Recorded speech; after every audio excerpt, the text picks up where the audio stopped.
Illinois Legislature in session, making things happen, passing all kinds of bills, and one bill that has passed both chambers deals with grants, taxpayer-funded grants for public libraries, and how those could be held if the public libraries that have locally elected boards funded by local taxpayers, if they don't comply with a national organization, then they could see state tax dollars withheld from those libraries. If you remember, this ultimately came up in the Illinois House with State Representative Anstava Murray back in March, talking about the bill, passing it in the Illinois House. Here's how that played out just a few weeks ago. This bill protects libraries from external attempts to ban certain books and would make libraries and library systems which fail to disallow the banning of specific books ineligible for state grants starting in 2024. Just last year in my district, that discussion was spurred on by a few radical parents and the Proud Boys hate group over a book called Genderqueer. All too often, we see the books targeted by these hate groups and radical fringe parents are books having to deal with LGBTQIA plus identities or Black and brown authors. There's time and space. I love that. We're in the middle of an election season for library board, which is, I think, April 4th this year. The electorate has had months of time and plenty of space to make a determination how they want their library boards to move forward for their local communities. I find this a complete assault on local control and on parents, again, whether progressives or conservatives, libertarian, Green Party, moderates, or whatever other characterization you'll make. These people volunteer as nonpartisan elected local officials. And for the state to tell a local library board, listen to the professionals, follow the professionals, I don't understand why we have local elections anymore if a bill like this passes. So again, that was State Representative Marty McLaughlin talking about his opposition to it, fearful that it's going to take away local control.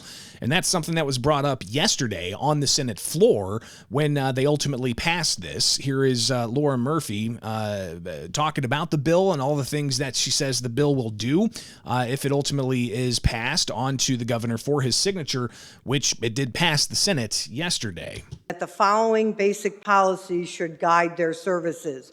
Books and other library resources should be provided for the interest, information, and enlightenment of all people of the community the library serves. Materials should not be excluded because of the origin, background, or views of those contributing to their creation. Extremely consistent with the Constitution of the United States of America and the Constitution of the State of Illinois. Libraries should provide materials and information presenting all points of view on current and historic issues. Materials should not be prescribed or removed because of partisan or doctrinal disapproval. Libraries should challenge censorships and their fulfillment of their responsibility to provide information and enlightenment. Libraries should cooperate with all persons and groups concerned with resisting abridgment of free expression and free access to ideas. A person's right to use a library should not be denied or abridged because of origin, age, background, or views. Libraries which make exhibit spaces and meeting rooms available to the public they serve should make such facilities available on an equitable basis, regardless of the beliefs or affiliations of individuals or groups requesting their use. All people, regardless of origin, age, background, or views, possess a right to privacy and confidentiality in their library use.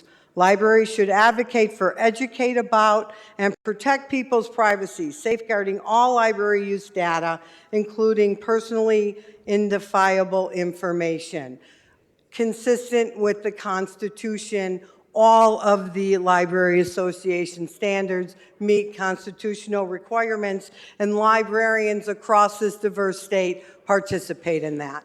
So a lot of interesting things said there, and I think a lot of people can get on board with that idea of making sure that these types of resources are available to everyone, regardless of their race, creed, color, gender, or even political persuasion. And that's something I think, are you going to see pushback against, say, a religious group, a Christian group, wanting to hold a book reading that might rub against what others see as possibly offensive, or conversely, the other way around.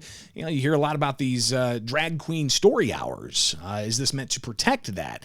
So, of course, the idea of having these publicly funded resources available to all, obviously very important. But Republicans see this as a way of the state possibly using a third-party national group and a library association of sorts to dictate from top down, taking away local control. Here is State Senator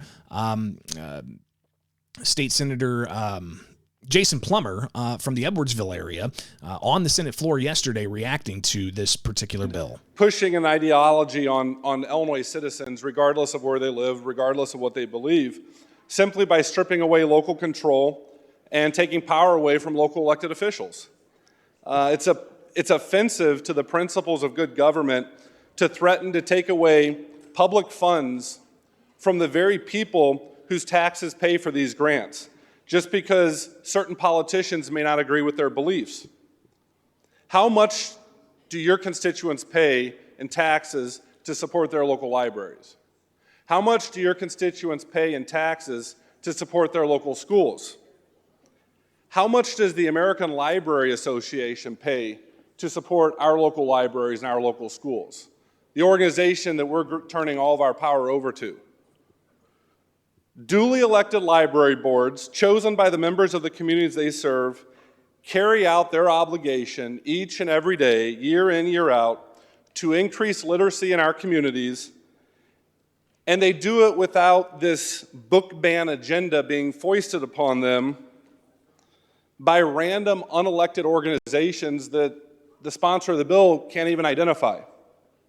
I don't know if you've read it. In fact, this book's probably high on the ban list after this goes into effect, if it goes into effect. But this is like Fahrenheit 451 level stuff. I mean, this concept would make Ray Bradbury blush, if you're familiar with the book. I oppose this ridiculous legislation, just as I opposed your attempts to strip curriculum decisions away from our locally elected school boards and to take zoning decisions and zoning powers away from our locally elected county boards. I think it's important as a body that we take our role into account and we think about what we're doing, just like I hope our locally elected officials do as well. A yes vote on this bill does two things that I think everyone in this chamber should really think about. One, it deprives local taxpayers of the very revenue that they spend to support their local schools and libraries, and it allows unelected and unidentified random people of some organization at the national level to ban books, to set local policy, and to usurp the authority of the local elected officials that our constituents voted into their position to make decisions on their behalf. None of your constituents voted for this random organization. None of your constituents are funding this random organization. They're funding their local libraries, they're electing their local library boards, and you're taking the powers away from them simply because you may not agree with their beliefs. And I think that is a very frightening path for the state of Illinois to take. And again, that's State Senator Jason Plummer opposing this bill, but the bill being supported by the Secretary of State of Illinois, the state librarian. And here he is yesterday after the passage out of the Senate, it passed both chambers and now could be sent to the governor. Here's Secretary of State Alexi Janulius. If books are banned, Illinois libraries will not be eligible for state-funded library grants. Specifically, Illinois libraries must demonstrate that they adhere to the American Library Association's Bill of Rights, which indicates books should not be removed if they expect to receive state funding from this office.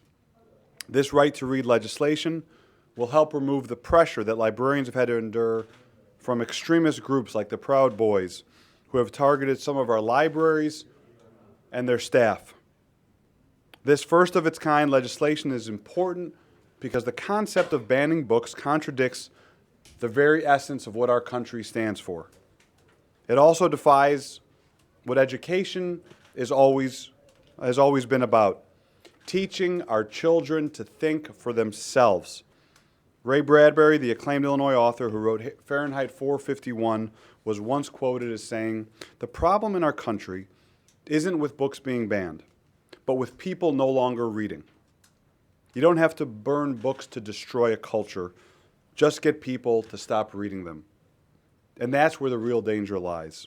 So again, interesting to hear both sides of this. Cite an Illinois author, Ray Bradbury, who was really writing about censorship and the problems that arise from those types of efforts to limit books or to inject certain materials even. Because censorship doesn't just happen by withholding. Censorship also happens by injecting and putting in certain narratives that might be contrary to other popular narratives.